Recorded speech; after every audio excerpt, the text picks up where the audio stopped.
Kenapa itu bisa terjadi? Mengapa itu bisa terjadi? Nah, begini. Salah satu hal yang sering muncul aja begini. Ya, kita sudah tahu, kita kan sudah suami istri. Merasa tidak perlu.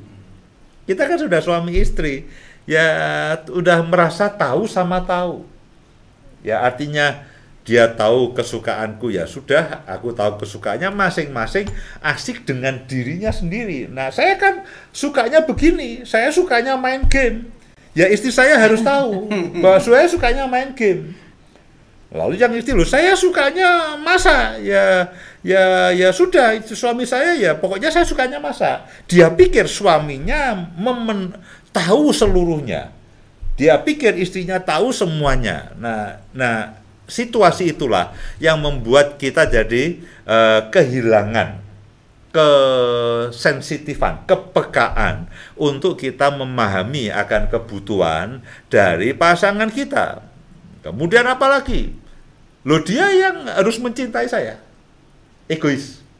Ya, egois. Kadang-kadang setelah menikah itu menjadi egois. Ya, kalau pacaran itu sangat toleransinya tinggi. Ya, tidak pernah, jarang orang pacaran menuntut itu jarang. Ya, tapi setelah menikah lalu mereka menjadi egois dan sebagainya. Kemudian merasa tidak penting. Ya, tidak penting, sepertinya semuanya baik. Ya, semuanya baik, tidak penting. Ya, misalkan tadi saya ceritakan suami nonton bal-balan, dia berharap katakanlah sesekali dia ingin menceritakan ya kesebelasan yang dia jagokan menang, dia ingin bersenang-senang dengan istrinya, tapi istrinya merasa itu tidak penting, ya, tidak penting. Itu ya sudah, kamu nonton aja sendiri, padahal kita ini selalu ingin ditemani, dan kita ini selalu ingin ditemani oleh orang yang kita cintai dan orang yang mengatakan mencintai kita. Jadi kebersamaan itu penting. Ya, tadi pagi Bu Indah pergi ke pasar tradisional. Sudah beberapa kali saya suruh pergi sendiri. Saya tadi pagi merasa bersalah. Sudah nyuruh pergi sendiri. Apanya saya katakan, pergilah sendiri dan sebagainya. Sudah beberapa kali saya biarkan dia pergi sendiri. Ya, kadang-kadang naik Grab dan sebagainya. Nah, tadi pagi saya saya antar sekarang.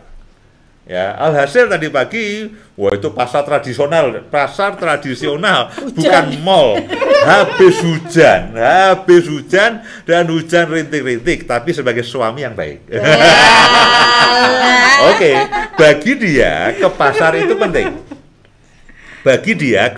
itu penting. Ya, tentu saja lebih menyenangkan kalau ke mall. Tapi bagi dia ke pasar itu penting. Ya, dia memastikan bahwa di rumah ada sayur dan sebagainya, itu penting. Ya sudah, pagi tadi saya katakan oke lah, sudah beberapa kali saya abaikan, saya akan temani dia.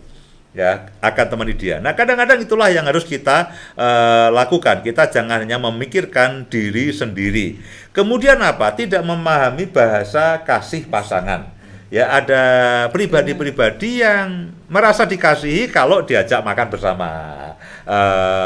Waktu yang berkualitas itu merupakan hal yang menyenangkan. Tidak selalu mahal, ya. Kadang-kadang duduk di pinggir kali berdua, ngitung ikan.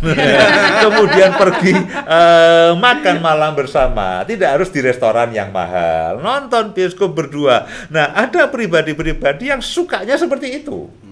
Nah, kita katakan, males kamu nonton aja sendiri, cara cari teman lah, repot. Dia berharap yang menemani nonton adalah orang yang mengatakan mencintai dia dan orang yang dia cintai. Nah, tidak ada hal yang lebih menyenangkan ketika kita itu melakukan hal yang kita sukai bersama orang yang kita cintai dan yang mengatakan mencintai kita. Nah, belajarlah memahami dan melakukan mencintai pasangan itu dengan cara atau dengan situasi yang memang diharapkan oleh pasangan kita. Ya, tidak bisa lalu kita semau-mau kita. Setiap pribadi punya bahasa kasih. Ada yang mengharapkan kebersamaan dengan waktu, ada yang mengharapkan barang, ada yang mengharapkan pelukan, ada yang mengharapkan ciuman dan sebagainya. Nah, ya penuhilah. Ya ada orang suami istri yang suka pelukan, dipeluk oleh pasangannya. Lalu kita sudah tua, ngapain sih peluk-pelukan? Ditonton anak-anak itu loh, bikin malu aja. Nah, nggak bisa begitu. Ya, nggak bisa begitu ya. Kemudian apa? Tidak ada komunikasi. Tidak ada komunikasi yang intens dan menyenangkan. Lalu kita pikir sudah terbiasa. Lalu kita udah menikah 30 tahun. Kita udah menikah 30, ya sudahlah.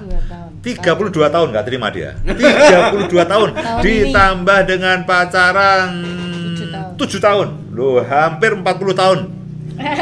Hampir 40 tahun. Nah, kita pikir sudahlah. Kita sudah terbiasa pacaran 70 tahun, menikah 70 tahun. Pacaran saking semangatnya ya. Pacaran 7 tahun, menikah hampir 32 tahun loh. Praktis hampir 40 tahun. Nah, kita pikir sudah terbiasa. Tidak. Ya, tadi Pak, dia tahu saya itu ya mana ada si laki-laki yang suka ke pasar tradisional.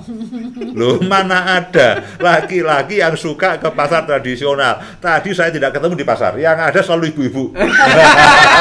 Mungkin bapak-bapak penjual. Yang belanja selalu ibu-ibu, yang ada bapak-bapak penjual ya. Mungkin saya satu-satunya itu laki-laki yang di belakang nenteng belanjaan ya, berisi lele, berisi kelapa, sayur dan sebagainya. Tidak ada laki-laki yang lain. Nah, itu patut dibanggakan. Ya, patut diceritakan. Nah, oke. Jadi kadang-kadang dia tahu saya terbiasa, tapi dia tetap menginginkan. Ya, dia tetap menginginkan bahwa kalau dia ke pasar tradisional, yang pertama diajak selalu saya. Yang pertama diajak selalu saya. Menjengkelkan sebetulnya. Ya, tapi karena sebagai pembicara harmoni harus memberi contoh. Lalu apalagi kadang-kadang begini, kalau kita kadang-kadang kan kita dalam hubungan suami istri ada konflik, lalu kita akan ada dendam. Kita pernah disakiti, ya balas saja. Ya, aku pernah dicuekin, sekarang gantian tak cuekin. Ya, aku pengen sesuatu dia nggak beri, ya sudah aku balas. Nah, balas dendam, alih-alih saling mencintai dan saling memenuhi kebutuhan, loh ini balas dendam. Loh, tidak jarang itu terjadi. Ya, istri diboikot, suami diboikot. Diancam diboikot ya. Ya, diboikot. Istri suami diancam diboikot.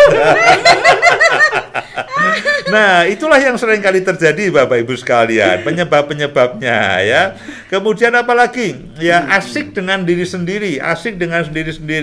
Berkali-kali saya katakan hati-hati dengan HP.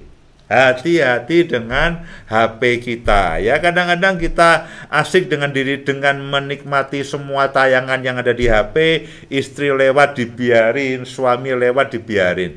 Kami punya komitmen bahwa begini, apapun yang ada di HP kita, yang kita sedang lakukan, begitu istri atau suami mendekat, kita harus taruh. Lalu kita sambut orang yang paling kita kasihi di seluruh dunia, kita arahkan mata kita dan kita sambut dia. Tidak peduli nih. Ya, tidak peduli siapa yang sedang chat-chatan dengan saya, tidak peduli. Saya belajar begitu istri saya mendekat, saya akan taruh, saya akan lihat istri saya. Saya akan katakan, ada apa sayang? Apa yang kau inginkan, apa yang kau perlukan ya? Engkau memerlukan separuh kerajaan, silakan ambil dulu. Aku tidak punya kerajaan. Loh, saudara, itu menjengkelkan. Hati-hati dengan HP, asik dengan diri sendiri. Ya, kalau saya datang ke dia, kecuali dia sedang jualan. Sorry, sedang jualan. Oh, lanjutkan kalau sedang jualan. Untungnya bagi dua. Nah, apalagi? Jadi itulah yang menyebabkan mengapa kita tidak memberikan apa yang diharapkan oleh pasangan kita.